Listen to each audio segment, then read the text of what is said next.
Oke, selamat sore anak-anak. Selamat sore, Pak. Bagaimana kabar kalian pada hari ini? Baik, Pak. Nah, semoga semua dalam keadaan sehat dan bisa mengikuti pelajaran pada hari ini. Nah, pertama-tama Bapak akan absen kehadiran terlebih dahulu ya. Sebentar. Untuk nama yang dipanggil silakan angkat tangannya ya. Pertama, Lohmadi Mila. Saya, Pak. Kemudian Gede Alif Andika Putra. Saya, Pak. Ya. Oke, semua sudah hadir ya. Nah, jadi anak-anak, sebelum kita memulai pelajaran pada hari ini, alangkah baiknya kita berdoa terlebih dahulu. Untuk ketua kelas bisa memimpin doa. Saya, Pak. Sebelum memulai pelajaran, mari kita berdoa menurut kepercayaan dan keagamaan masing-masing. Berdoa dimulai. Berdoa selesai. Baik anak-anak, apa kalian sudah siap menerima pelajaran pada hari ini? Siapa? Saya, Pak.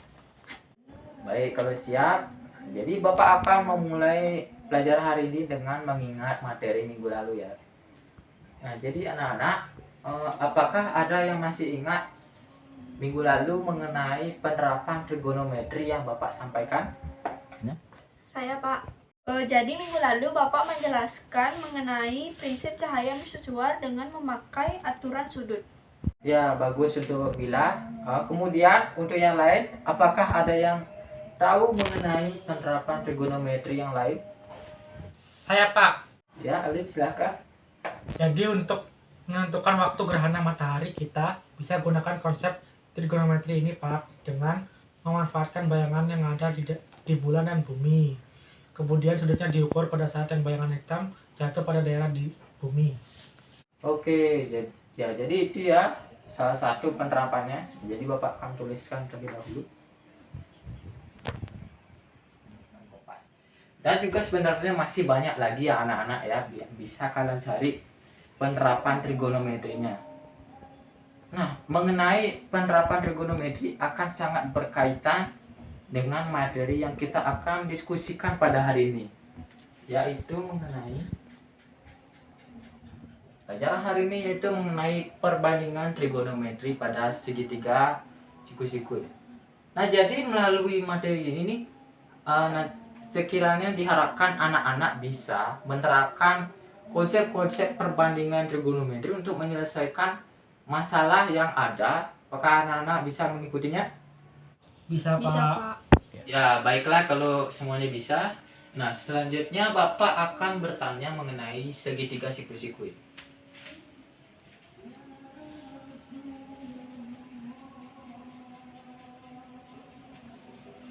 Bapak pertama akan tanyakan dari Mila. Apa ciri khas dari segitiga ini?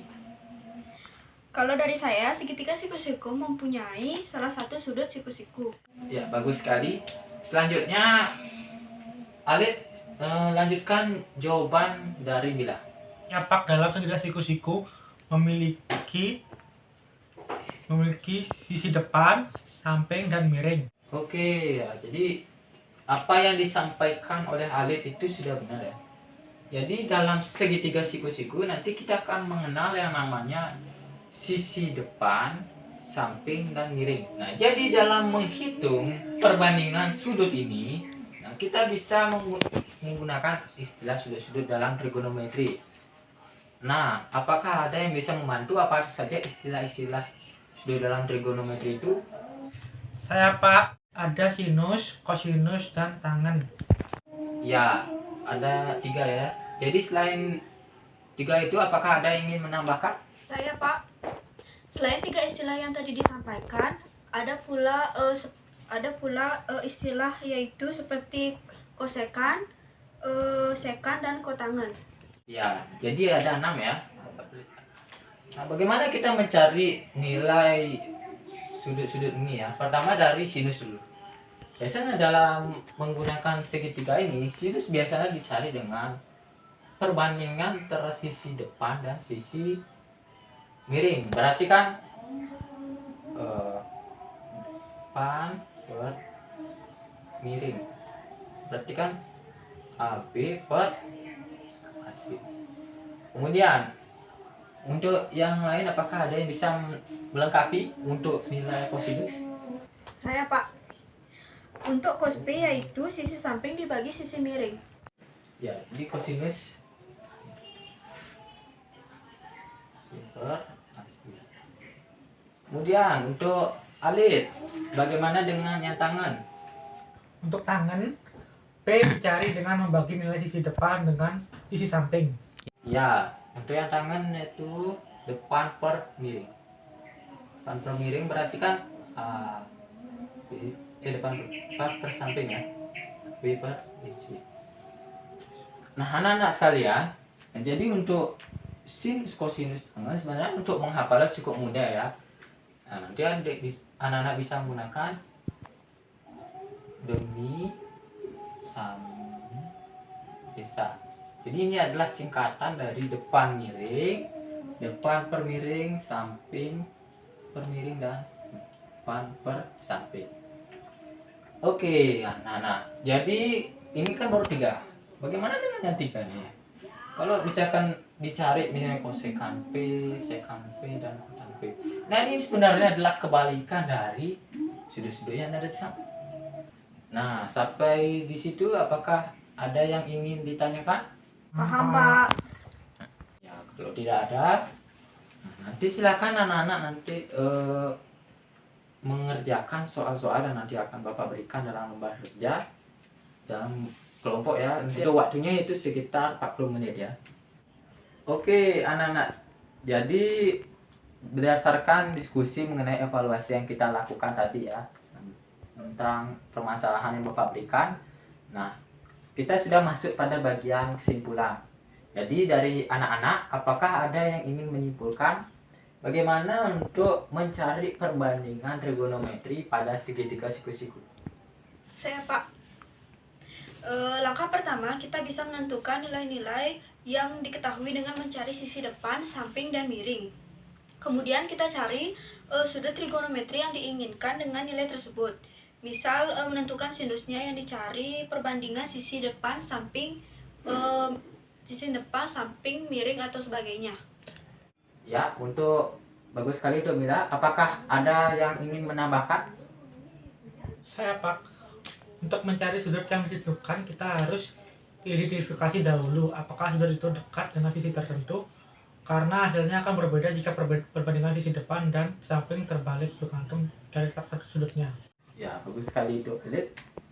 Nah, jadi Bapak akan pertegas lagi ya pada bagian ini. Ada 2 hal bagaimana dalam menghitung perbandingan trigonometri.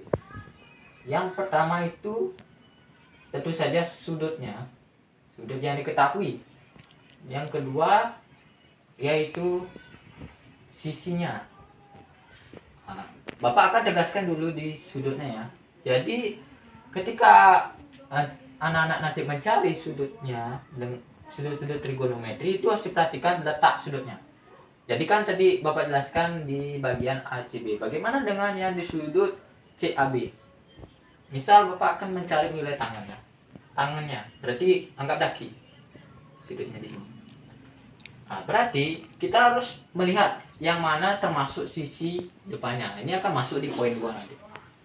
Berarti kalau untuk sudut CAB, berarti yang depannya itu kan jadinya sisi yang di depan sudut kini, berarti kan sisi BC. Sedangkan yang di samping ini adalah sisi AB. Ya, jadi yang harus diperhatikan adalah sudutnya dulu, baru mencari sisi. Seperti itu anak-anak. Apakah semua bisa memahaminya apa yang Bapak jelaskan tadi? Bisa Pak. Oke, kalau sudah, nah sekarang Bapak akan memberikan kuis ya mengenai materi yang kita pelajari hari ini. Jadi silakan dikerjakan selama 8 menit.